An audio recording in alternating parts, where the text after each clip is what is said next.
తెలంగాణలో రూల్స్ కి విరుద్ధంగా మెడిసిన్ సప్లై చేస్తున్న ముఠాను అరెస్టు చేస్తున్నట్లుగా ఎక్సైజ్ జాయింట్ కమిషనర్ ఖురేషి తెలిపారు.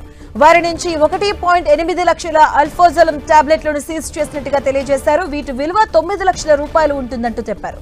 ముఠా సభ్యుల్లో 2 అరెస్టు చేశామని, మరొకరు పరారీలో ఉన్నారని ఎక్సైజ్ జాయింట్ కమిషనర్ తెలిపారు.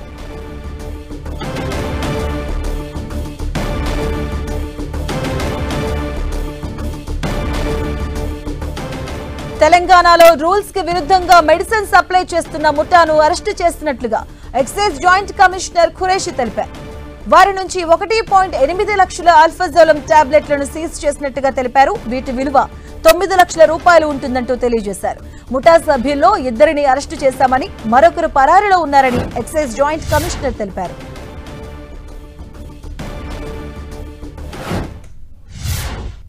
అల్ప్రాసేఫ్ 0.5 mg అనే NDPS డ్రగ్స్ కలిగిన ట్యాబ్లెట్స్ని 1,80,000 నంబర్, అది 1,80,000 ట్యాబ్లెట్స్ని స్వాధీనం చేసుకోవడం జరిగింది.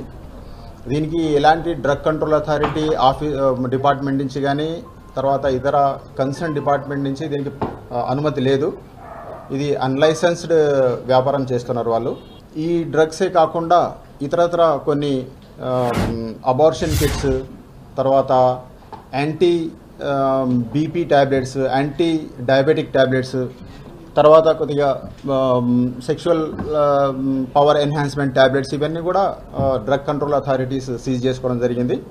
ఎక్సైజ్ డిపార్ట్మెంట్ మాత్రం ఈ NDPS కలిగిన అల్ప్రాసేఫ్ అనే ట్యాబ్లెట్స్ 1,80,000 అయితే పట్టుబడదో దాని మీద విచారణ చేపట్టడం, 2 అరెస్ట్ చేయడం జరిగింది ఆల్రెడీ.